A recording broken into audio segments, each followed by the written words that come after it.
She didn't know I was home. That was her first mistake. The second was whispering on the phone as she tiptoed through the kitchen, heels in her hand, coat barely covering a dress I'd never seen before. She giggled, low, nervous, the kind of sound you make when someone else is pulling your attention so tightly that you forget to look around. I was sitting in the dark, not even meaning to hide, just there in the corner chair by the broken lamp she always said we should throw out. The silence of the house had soaked into me. All I could hear was my own breathing and her voice, syrupy sweet and full of someone else's affection. "I'll meet you in 20. He's already asleep." That's what she said. That's what cracked me in half. I didn't move right away. I let her walk to the front door. I let her dig around in that small gold purse she always used when she wanted to feel attractive again. I saw her pull out lipstick, apply it in the reflection of the hallway mirror like she was on autopilot. She looked happy, or at least relieved, and I just sat there, my hands limp, my chest a cinder block. I didn't even realize I'd spoken until the sound of my own voice startled both of us. "Good luck on your date," I said. That was all for words. She didn't turn. She froze mid-step, keys in hand, mouth slightly parted like someone had reached into her throat and yanked out the next lie before it could form. The hallway light caught the corner of her eye, and in it I saw everything: shock, dread, calculation. Not guilt, not even shame. Just that panicked scramble of someone trying to figure out how long you've been standing behind the curtain. She didn't say a word. I stood up slowly. My knees cracked. I think I even laughed a little. Not because anything was funny, but because something in me just snapped quietly like a twig under snow. "I like the old dress better," I added. "The one you wore the first time you lied to me." She turned then. Finally, her mouth opened. She was going to perform, say something rehearsed, something pathetic, some version of "I can explain." But there was nothing left to explain. We both knew. There was no confrontation, no screaming, no grabbing or begging or slamming of doors. There was only her standing there in a sparkly dress meant for someone else, and me realizing that the version of her I had loved was already gone. Had been gone. I'd just been too much of a coward to admit it. She stepped outside slowly.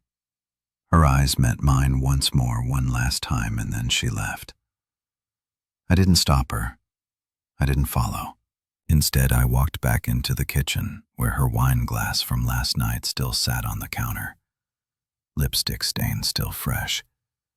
I sat down, stared at it for a long time, and whispered something to myself I didn't even mean to say aloud. This is the night she disappeared, and I didn't even hear the door close. I didn't sleep that night, not even close. I sat in the kitchen long after the door closed, the wine glass still untouched, like some twisted relic of who she used to be. I kept staring at it, wondering why something so stupid, a stained glass, felt heavier than the silence she left behind. I didn't cry. That would have made too much sense. No, instead, I cleaned. I scrubbed the entire kitchen until the counters shined like hotel chrome. I wiped under the cabinets. I even reorganized the junk drawer. I needed to do something, anything but feel, because if I stopped, even for a second, I knew the reality would start leaking in through the walls. I checked the time. 11:42 p.m. I picked up my phone, opened our text thread. The last message from her was 5 days ago. Just a simple, "Can you pick up eggs?" That was it. That's what we've been reduced to. Grocery lists and calendar invites. I scrolled back through older messages, searching for warmth, for something to convince me this wasn't always one-sided. And then I saw it, her message from 3 months ago. "You're always so kind. I don't deserve you." Back then, I smiled when I read it, thought it meant she was grateful. But now, reading it again, it felt like a quiet confession, a slow, backward apology for the damage she hadn't yet caused, but was already planning. By 1 a.m. I gave up, pretending she might walk back in. The garage was empty, the driveway silent. I sat in our bedroom, still fully dressed, staring at the untouched half of the bed. Her pillow looked plump, perfect, like it hadn't been cried into in months. I don't know what possessed me, but I walked over to her closet and opened it. That's when it hit me. The suitcase was gone. Not the big one, no, not the one she used when we flew to Austin for my cousin's wedding. No, the small black one, the one she used when she went on business for her spa retreats. She told me they were quarterly training weekends with vendors, wellness industry conferences, all that garbage. I used to believe it. I wanted to believe it. Now I felt like an idiot. I sat down on the floor of her closet and stared at the shoes lined up neatly against the wall. And I started connecting dots. The blue heels were missing too. She only wore those once before, Valentine's Day 2 years ago.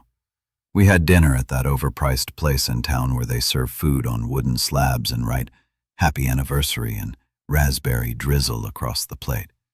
She wore those heels and laughed all night like she still liked being next to me.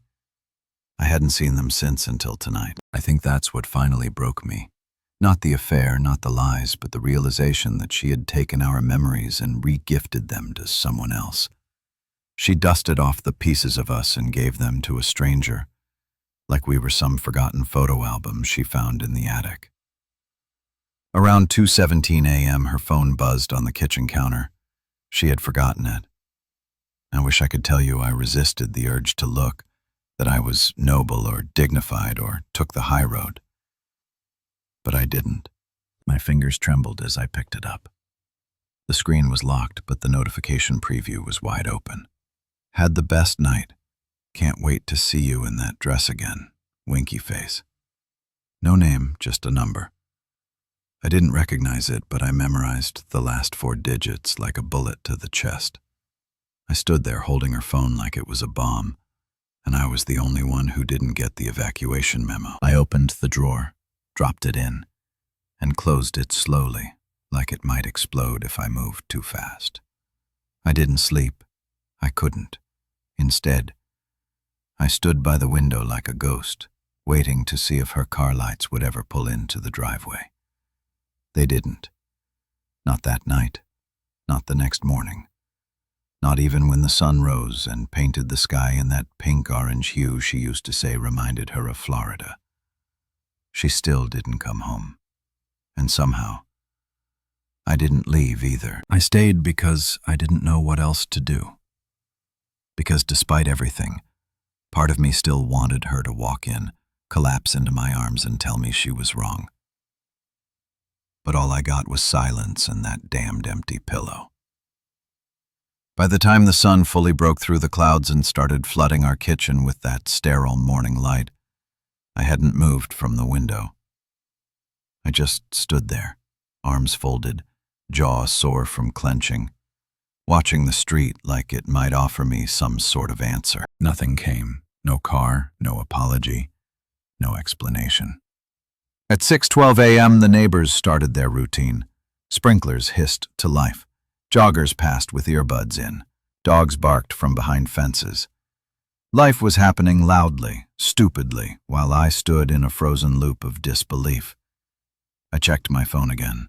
Still nothing. Not from her. No missed calls, no texts. Not even a fake excuse. My stomach twisted. Not from hunger. From something worse. Shame, maybe. Desperation. Whatever it was, it pushed me to finally do what I had spent months avoiding. I walked to the little cabinet above our fridge. Behind the expired Advil and mismatched batteries was a box I hadn't touched since the honeymoon. Inside were copies of everything: taxes, insurance papers, even her old passport. And at the very bottom, where I had shoved it years ago, was the thing I never thought I'd need. The login notebook. We joked about it once, just in case one of us dies. She laughed when she wrote down her phone passcode, email, social login, even her spa management portal. I remember thinking it was sweet at the time. Now it just felt like a skeleton key to betrayal. It worked. Her phone unlocked easily. I stared at the rows of apps like they were knives.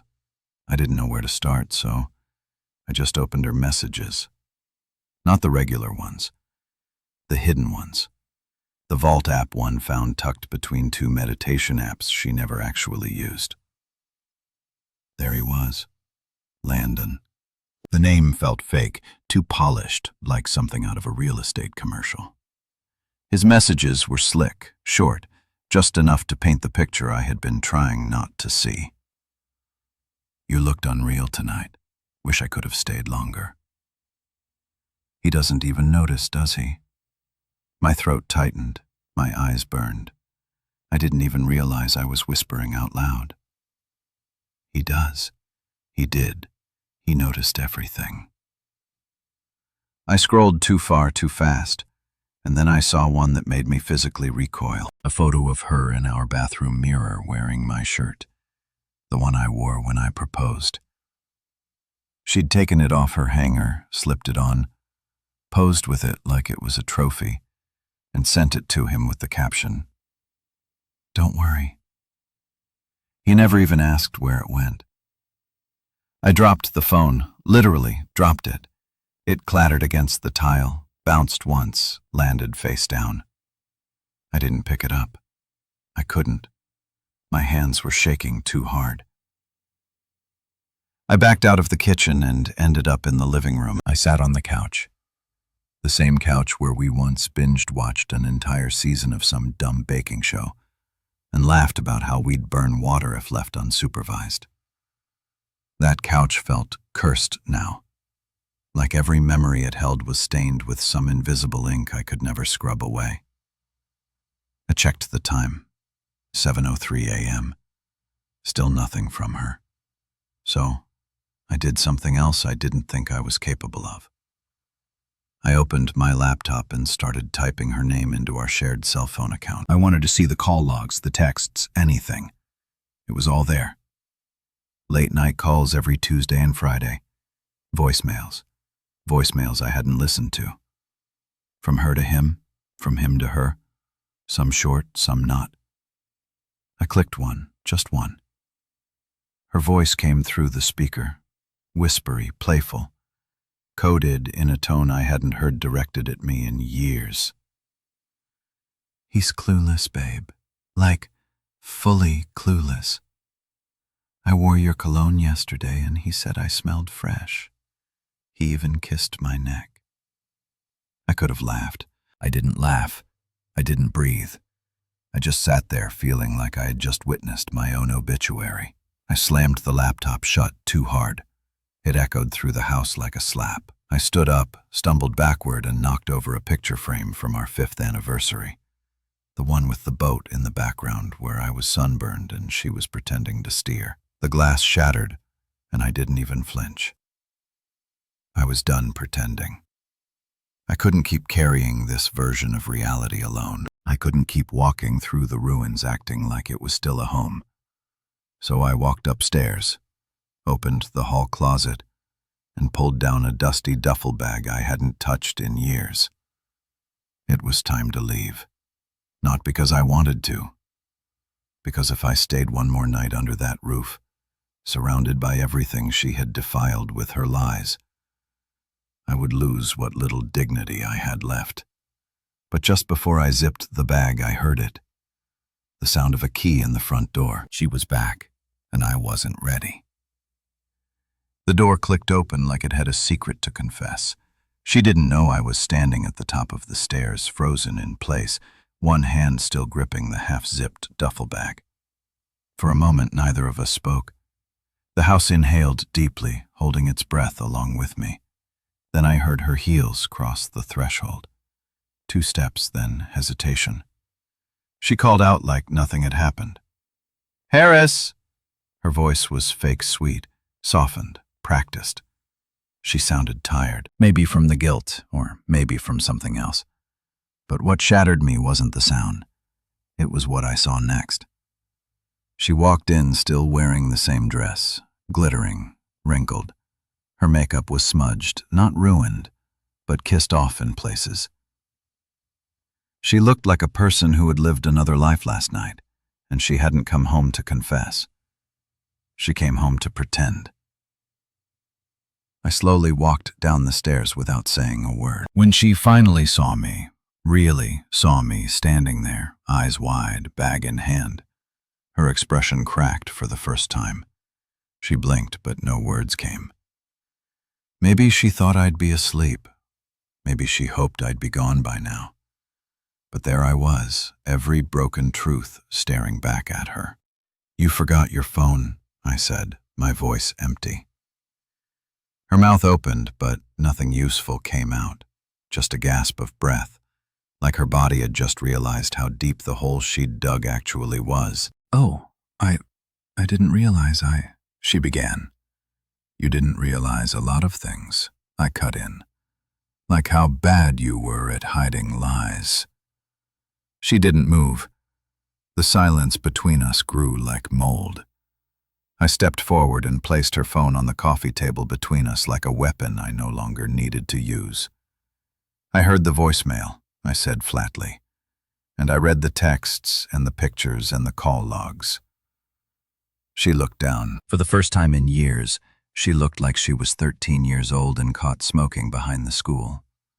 But there was no apology in her, not yet, just a deep exhaling sigh. "I didn't mean for it to." "Don't," I said firmly, louder than I meant to. "Don't start with that. You didn't mean for it to happen." "Really? That's the line you're going with?" She sat down on the arm of the couch, crossing her arms tightly. "I don't even know how to explain it." "You don't need to," I replied, suddenly feeling years older. "Because you already did to him over and over. I was just dumb enough to find out last." She looked at me then, and something in her shifted. Less fear, more frustration, like I had become the problem for reacting to the betrayal she caused. "Look, Harris, we haven't been okay for a while," she snapped. You stopped being present. You were just there like wallpaper, and your solution was to rip it all down in secret. I asked to become someone else with someone else, while I stayed here watering the plants and thinking I was the issue. She stood now, suddenly defensive. "Don't put this all on me. You made it easy." And just like that, the bottom fell out of me. "I made it easy for you to cheat." I laughed bitterly. "That's what you're going with." "I didn't plan for this to happen, Harris," she muttered, pacing now. I felt seen, desired, like I mattered again." The words cut deeper than I expected, not because they were untrue, but because they were. Somewhere along the line, I had let the gap grow. I had been blind to the cracks, and she had chosen to fall through them instead of asking me to help fill them. I lowered myself into the armchair and looked at her. Really? Looked at her. "And what now?" I asked. "You thought you could sneak out? Lie your way through a second life? And what? Come home to your safety net?" She stared at me like I was giving her a test she hadn't studied for. "I don't know," she said quietly. I wasn't ready for this to blow up." And there it was. This. She called it this. Not us, not our marriage, just this. Like it was a faulty appliance that finally sparked and shorted out. I stood up slowly, grabbed the duffel bag and moved toward the front door. I didn't say anything last night because I was waiting to see if you'd come back, like someone worth saving. Harris, you didn't. I interrupted. You came back like someone hoping they could crawl into clean sheets and pretend none of it happened. She reached for me, but I stepped back. I'm not going to scream, I said. I'm not going to smash anything. But I'm not staying. Not today. And maybe not ever again. And then I walked out. No grand scene. No luggage dragging behind me. Just the front door closing behind what used to be my life. I didn't know where I was going, but at least I knew it wouldn't be further down that road. The wind hit me the second I stepped outside. But it wasn't the cold that made me shiver. It was the feeling of my own skin peeling away from the life I thought I had. I didn't have a destination in mind. I didn't even grab a jacket. I just walked block after block past identical mailboxes and neatly trimmed lawns. The kind of quiet neighborhood where everyone waves but no one really sees each other. I ended up at a 24-hour diner on the edge of town, not because I was hungry, but because the idea of sitting under fluorescent lights and pretending to be normal for 5 minutes felt safer than going back to my car and hearing nothing but my own breath. The waitress didn't ask questions. She just poured coffee, gave me a sad smile, and left the check face down. I don't remember how long I sat there. Maybe an hour, maybe 2. I kept playing everything over in my head like some sick film on a loop. Her face when she walked in, her voice when she shifted blame, that dress, God, that dress. Every detail etched into my memory like scar tissue. It wasn't until I pulled out my phone to text my brother that I saw the email. Subject line, payment confirmation, Westwood Lodge. I stared at it, blinking. I hadn't made any payments. I tapped it open. The message was from a booking service confirming a 2-night stay at a boutique hotel starting yesterday for 2 guests. The reservation was under her name, linked to our joint card, and then I saw the kicker. Special notes, rose petals, chocolate strawberries, chilled Prosecco. Upon arrival, my thumb hovered over the trash icon, but I didn't press it. I stared at the screen, jaw locked, and felt something in me shift. This wasn't some spontaneous mistake. This wasn't loneliness. This was celebration. While I was sitting in a dark house folding laundry, she was checking into a room with mood lighting and freaking strawberries. I tapped the phone screen again and searched Westwood Lodge. It wasn't far, maybe 20 minutes. A boutique spa resort on the edge of the county, popular for allotments and anniversary retreats. The kind of place we once dreamed of going to before money got tight, and she decided being frugal was depressing. I shouldn't have gone. Every logical part of me screamed, "Don't do it, Harris. Let it go. Let the wreckage sit where it is." But I couldn't. I needed to see it. I needed confirmation, not from a screen or a voicemail or the smell of someone else's cologne. I needed to see what my marriage looked like when it thought no one was watching. So I drove. It was just after 9 a.m. when I pulled into the parking lot of the Westwood Lodge. I didn't have a plan. I wasn't going to scream or throw fists.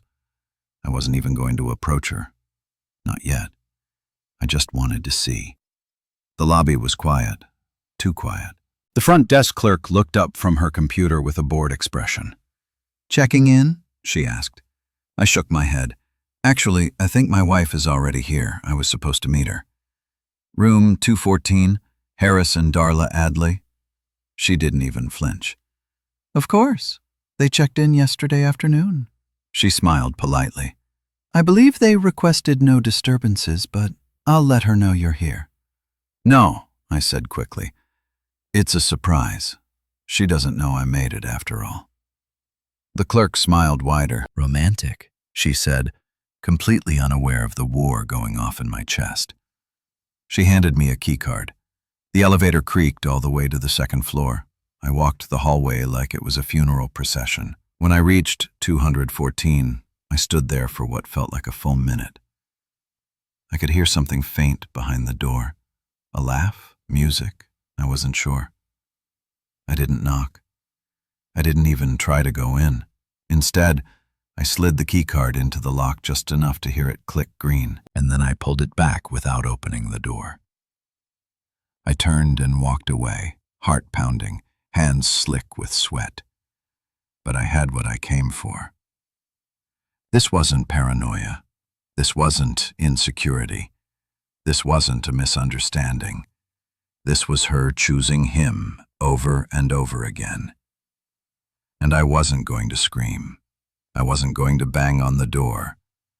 But I was going to do something she wouldn't forget. I didn't drive home right away. I sat in the parking lot of that hotel for what must have been 40 minutes, engine off, my fingers trembling over the steering wheel like they couldn't decide if they were holding onto it or if it was holding on to me. My whole body felt like it was vibrating, like I'd been plugged into a socket of cold humiliation and couldn't find the off switch. She was up there, right above me, laughing in bed with a man whose cologne I'd smelled in the air vents, probably drinking the Proco, probably wearing nothing, maybe still in my shirt, maybe not. The possibilities swarmed around me like wasps, and I let them sting. I didn't want revenge. I wanted clarity. I wanted to pull apart every detail of our life like old receipts, highlight what was real, circle what was fake, underline the moments I thought meant something and realized they were just shadows on a wall I'd mistaken for stars. I turned the key in the ignition and drove without direction. Somewhere between two small towns, I pulled into a gravel lot behind a pharmacy and called my old friend Rowan. We hadn't spoken in nearly a year. Not because anything happened, but because when your marriage is falling apart, you start dropping everyone who might notice the cracks. He picked up on the second ring. "Rowan," I said, voice raw, "can I crash at your place tonight?" He didn't ask why, just said, "Door's open. You want food or quiet?" Both. He lived in a converted loft above his dad's old auto shop. Nothing fancy, just clean sheets and no questions. I arrived about an hour later. He had already ordered Chinese takeout. The smell of soy sauce and ginger hit me like some nostalgic punch to the gut. Darla hated Chinese food. She used to call it salty sadness in a box. I used to laugh. I didn't laugh now. We sat in silence most of the meal. He could tell I wasn't ready to explain everything. So instead, he told me a story about some client who tried to pay for an oil change with Monopoly money. I smiled barely.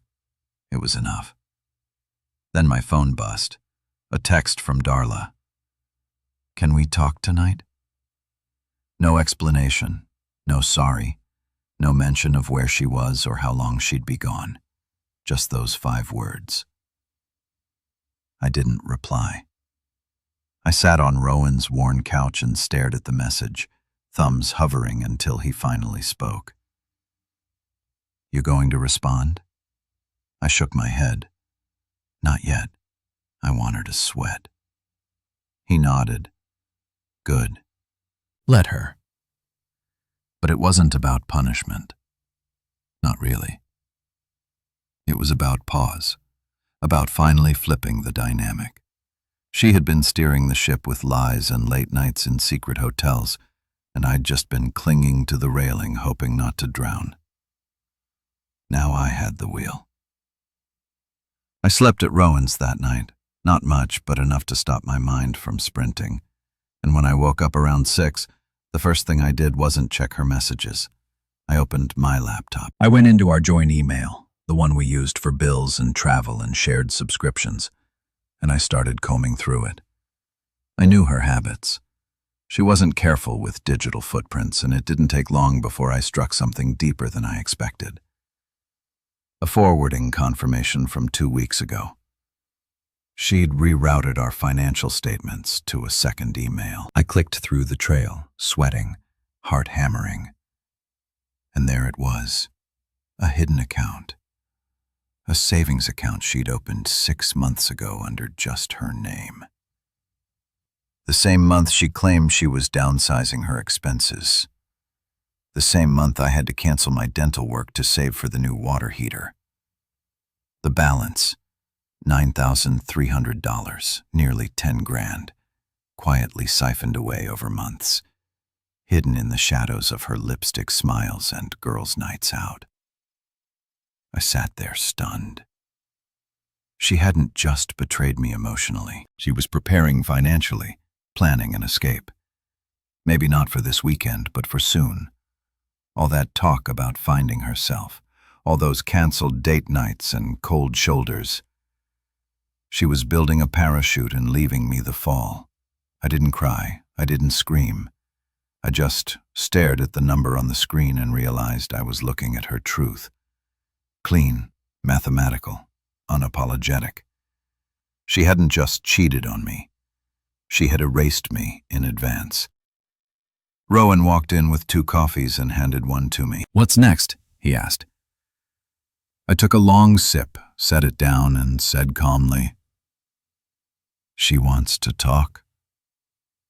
"Fine. I'll give her a conversation she won't forget." By the time I returned to the house, the driveway was empty. Her car wasn't there yet, but the porch light had been left on, casting a long yellow shadow across the walkway like it was trying to pretend this was still a home. I stood at the bottom step, duffel bag in hand, watching that light flicker faintly in the breeze. I didn't walk in right away. I wasn't even sure why I came back. Maybe to face it, maybe to say goodbye. Maybe to see if she had the guts to meet me at the cliff she'd pushed us toward. Inside, the house was silent. Still smelled faintly like her shampoo and the lemon candle she always lit when she had company.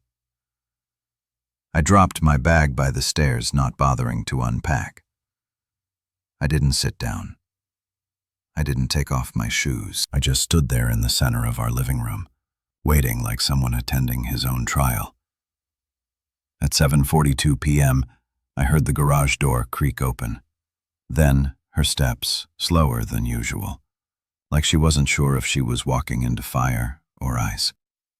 She entered through the laundry room, hair still damp, makeup washed off, wearing the oversized hoodie she used to steal from my closet before it became hers permanently. She looked casual, calm, like she hadn't detonated the center of our life just 3 nights ago. She didn't see me at first. She was holding her phone, texting, probably him. When she finally looked up and saw me standing there, she froze just for a second, but it was enough. Her shoulders dropped half an inch, her mouth tensed. The mask cracked. "You came back," she said, voice soft. I nodded once. She opened her mouth like she wanted to say more, but I cut her off. "I know about the account," I said. No lead-in, no warm-up, just the hammer. She blinked. "What account?" "Don't," I warned. "Don't insult me with another performance." I saw the email. I saw the balance. I know about the new address you requested mail be sent to. Silence. That was the moment she knew the lies were officially outnumbered. She stepped forward. "Harris, I save it." I snapped more forcefully than I intended. "I don't need another version of 'it's not what you think.' I already know exactly what it is." She looked at the floor. "It wasn't supposed to be like this." "Then what was it supposed to be?" I asked. "You pack up a backup life, test drive infidelity on the weekends, quietly drain our money. And then what? Wait until I was too emotionally numb to care." She didn't answer. I took a breath, steadied myself, then spoke slower, quieter. "Why did you come home today?" She looked at me, really looked, and for the first time she didn't lie. "I panicked." She admitted after last night, after what you said, after the silence. "I thought maybe I ruined something I could still fix." "You did ruin something," I said, voice shaking now, and stopped pretending like it was just a bad weekend. "This has been going on for months, maybe longer." Tears welled up in her eyes, but I couldn't tell if they were real or just another part of the play she'd been rehearsing. "I didn't hate you," she said. You just stopped choosing me," I interrupted. That shut her up. We stood in the stillness of that room, both breathing heavily, surrounded by wedding photos and books we never finished reading. Every memory on the shelves felt like a mocking echo now. Then I said something I hadn't expected to say. "I'm not going to fight for this." Her eyes widened. "What?" "I'm not going to scream or beg or chase you through this mess you made. I spent years showing up for someone who had already left. You didn't have the decency to walk out the front door, so you slipped out in pieces behind my back in hotel rooms and stolen money and deleted texts." "Harris, please." "No," I said, holding up a hand. "You want to talk? Then listen. You took what was ours and carved a secret out of it for yourself. You shared parts of you with someone else that I didn't even realize I missed until I saw you give them away." I walked over to the side table, opened the drawer, and pulled out the small box that had been hidden there for months. I handed it to her. She opened it slowly. A key to a storage unit. "What's this?" "Everything I had in this house that wasn't poisoned by what you did," I said. "My journals, my camera, a few framed photos that actually meant something, some clothes. I'll be moving the rest this weekend." "You're leaving?" "I already left. I said you just hadn't noticed yet." She started to cry then, real tears this time. I could tell. She folded into herself, sobbing into the sleeves of the hoodie I used to wear on lazy Sunday mornings when we made pancakes and watched old cartoons in bed. But I didn't move toward her. Not this time. Because for once, I wasn't the one trying to hold it all together. I didn't slam the door when I left that night. I didn't leave her sobbing in some dramatic scene or throw one final insult over my shoulder. I just stepped out into the night air, closed the door gently behind me, and for the first time in what felt like years, breathed without flinching.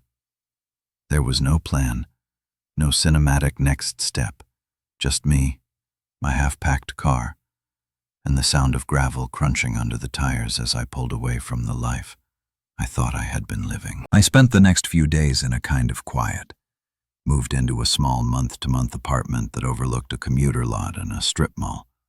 But the windows were big and the silence felt cleaner. I hung up a few photos, not of her, but of my childhood dog, my dad, a blurry picture of me and Rowan after a fishing trip we never caught anything on. I even bought a cheap little plant I was determined not to kill. Rowan checked in every day, never pushing, just showing up with things like dumb movies and oversalted popcorn, telling me stories that had nothing to do with heartbreak or betrayal. For once, I didn't feel like a burden. I just felt human. The first week, I blocked Darla's number, not out of anger, but because I needed space to become someone who didn't need her lies to feel loved.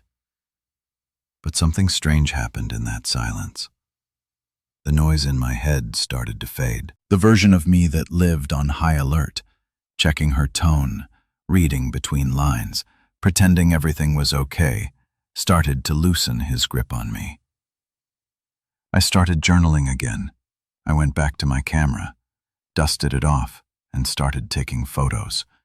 Not for work, not for social media, but just for myself. I walked trails I'd forgotten existed. I read entire books in one sitting. I even called my mom for the first time in months and let her hear the truth in my voice when I said, "I think I'm going to be okay." And then 3 weeks later, something I didn't expect happened. I woke up and didn't think about it first. I made coffee. I put on a sweater that still smelled like that old cedar closet at Rowan's place. I looked in the mirror and for once didn't see the guy who got cheated on. I saw someone rebuilding, slowly, clumsily, but truthfully. Darla emailed me around that time.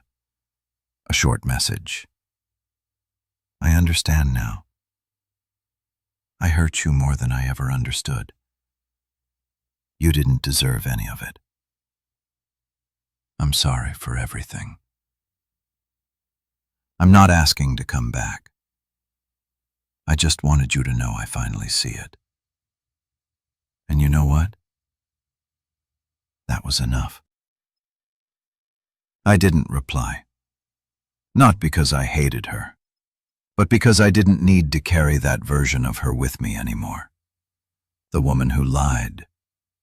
The woman who broke something sacred. That wasn't my burden now. Instead, I focused on what was in front of me. New routines, new weekends, a slow, quiet peace that didn't need fixing.